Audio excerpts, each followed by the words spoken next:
धरना तो बहन जी जब तक सरकार हमारी सुनती नहीं है तब तक जारी रहेगा। करनाल के जिला सचिवालय के बाहर गैस टीचरों का धरना दिया जा रहा है। आज 31 दिन हो जाते हैं इनके धरने को। और आपको बता दें हरियाणा के अलग अलग जिलों से आकर जो है यहाँ पर धरना दिया जाता है। और आपको बता दें आज जो है महेंद्रगढ़ से यहाँ पर टीचर्स पहुँचे हैं, धरना यहाँ पर दिया जा रहा है। तो इनसे बातचीत भी करेंगे। वीडियो को शेयर जरूर करते रहिए। 1 महीने से भी ज़्यादा हो जाता है अपनी मांगों को लेकर यहीं पर बैठे हुए हैं। क्या कुछ इनकी मांगे हैं और अब तक जो सरकार ने इनकी मांगे क्यों नहीं मानी, कोई फरमान जारी हुआ है सरकार की तरफ, तो इनसे ही हम एक बार जानेंगे। नमस्कार सर। हाँ जी नमस्ते मैडम। सर आज 31 दिन हो गए हैं, तो क्या सरकार की तरफ से कोई नोटिस आया? सरकार की तरफ से कुछ नहीं अभी तक। क्या कुछ मांगे हैं, किन किन मांगों को लेकर? हमारी मुख्य मांग नियमितीकरण की है। आज मैं सरकारी सेवाओं में रहते हुए 18 वर्ष हो चुके हैं और आज तक सरकार ने हमें जो सुविधाएं देनी चाहिए थी वो भी नहीं दी। तो एक ही हमारी एक मांग है, सरकार हमें नियमित करे। जब हम नियमित अध्यापकों सारी पात्रताएं पूरी कर रहे हैं, सारी योग्यताएं पूरी कर रहे हैं, तो हमें नियमित करने में क्या समस्या है? तो जैसे कि 31 दिन यहाँ पे धरने को हो गए और उससे पहले भी आपके ज्ञापन वगैरह सौंपते रहे? हाँ, बीच में नियमित रूप से ये कार्य चलता रहा। कभी डीसी के माध्यम से, कभी शिक्षा मंत्री के पास, और निरंतर हम सरकार से संपर्क में रहे हैं। लेकिन सरकार की तरफ से का रवैया बड़ा निराशाजनक रहा है। क्या कारण रहा है कि वो जो सरकार देखो कितनी विडम्बना है। वो सरकार जो हमें पहली कलम से पक्का करने की कह रही थी, अब पता नहीं वो कलम कहाँ खो गई है।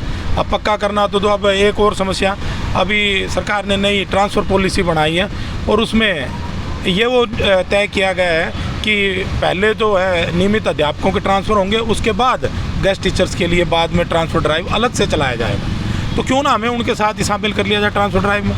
इसमें क्या समस्या है?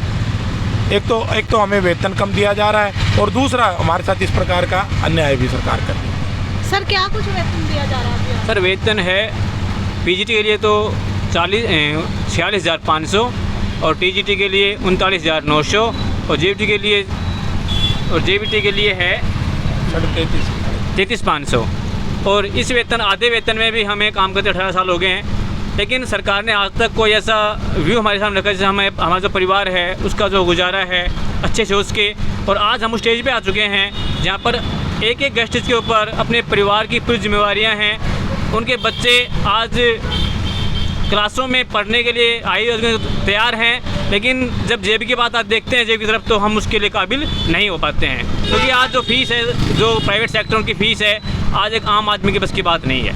तो हम तो एक मजदूरी की तरह काम कर रहे हैं। यदि सरकार समय रहते हमें नियमित कर दे तो हमारा परिवार है, जो बच्चों की पढ़ाई लिखाई है, जो उनके आने समय मकान बनाने हैं, शादी करनी है, वो भी बहुत ज़रूरी है। और उसके लिए चाहिए पैसा, और पैसा होता है किसी नौकरी से या किसी जॉब से। और वो जॉब जब परमानेंट नहीं होगी या स्थायी नहीं होगी तो हमारे मन में डर होता है कि पता नहीं कल क्या होगा, कि आने वाला समय कैसा होगा। इस बार सोच के हमारी रूह काँप जाती हैं। कहाँ से पहुँचे हैं? हम महेंद्रगढ़ से आए हुए हैं। हम कल शाम को चले थे। तो हमारा भी एक सरकार से एक ही विनती है कि समय रहते इन परिवारों की सुने, इन्हें नियमित करे, ताकि जो आने वाला समय है उसमें एक बार फिर से हम सरकार का साथ दे करके इन्हें फिर से गद्दी पर बैठा सकें। वरना जो आने वाला समय होगा वो भविष्य में है, क्या रिजल्ट होगा वो समय बताएगा। तो सर क्या कुछ बातचीत हुई है आप तक? 31 दिनों में सरकार से कोई बातचीत हुई है?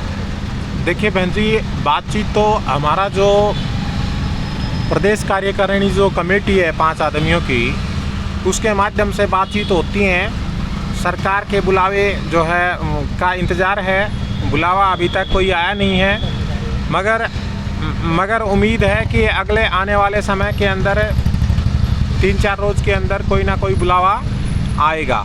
आपके माध्यम से जो आवाज़ हमारी पहुंच रही है सरकार के पास, तो उम्मीद है कि कोई ना कोई बुलावा अगले 3-4 रोज़ के अंदर। रिटायरमेंट को लेके भी आप कुछ बात कह रहे थे सर? रिटायरमेंट को लेकर के बहन जी यही एक हमारे दिल के अंदर कशिश है कि भाई हमारे लोग जो रिटायर हो रहे हैं, रिटायर होने पे हमारा ना तो कोई पीएफ कटता, ना ही कोई हमारी राशि काटी जाती है। तो रिटायर होने के दूसरे दिन किसी भी गेस्ट टीचर के पास खर्च करने के लिए पैसा नहीं होता है। उसके बाद उसकी अगले दिन से आमदनी बंद हो जाती है। तो उसके लिए जीवन जो है अपना बिताना, जो डेली रूटीन के कार्य हैं वो भी सब बंद हो जाते हैं उसके, और बड़े मायूसी के साथ वो अपना लटका हुआ चेहरा लेकर के घर जाता है। तो उसको देख करके जो परिवार वाले हैं उसके बच्चे हैं, पत्नी हैं, उनका भी चेहरा लटक जाता है और सभी जो है एक गम के माहौल में डूब जाते हैं। और फिर अवसाद में आकर के कहीं हमारे साथी ऐसे कई जो है सुनने में आया है कि भाई वो जल्द ही परलोक सिधार गए और जो है उनका स्थिति बहुत, परिवार की जो है दयनीय स्थिति है। तो ऐसे में सरकार को थोड़ा सोचना चाहिए कि भाई कम से कम इनका जो रिटायर हो रहे हैं उनको, हमारे रिटायर होने वाले साथियों को कम से कम, जैसा कि कई बार हम रामविलास जी से मिले हैं तो उन्होंने अपनी तरफ से ये कहा कि भाई मैं यदि दोबारा जो है सत्ता में आता हूँ तो आपको 10-10 लाख रुपए, आपका बीच में कहीं किसी साथी का इंतकाल हो गया तो उसको 10 लाख रुपए या रिटायरमेंट पे 10 लाख रुपए आपको दिलाने की कोशिश करूँगा। मगर हमारा दुर्भाग्य रहा कि वो दोबारा जीत नहीं पाए और विधानसभा नहीं पहुँच पाए।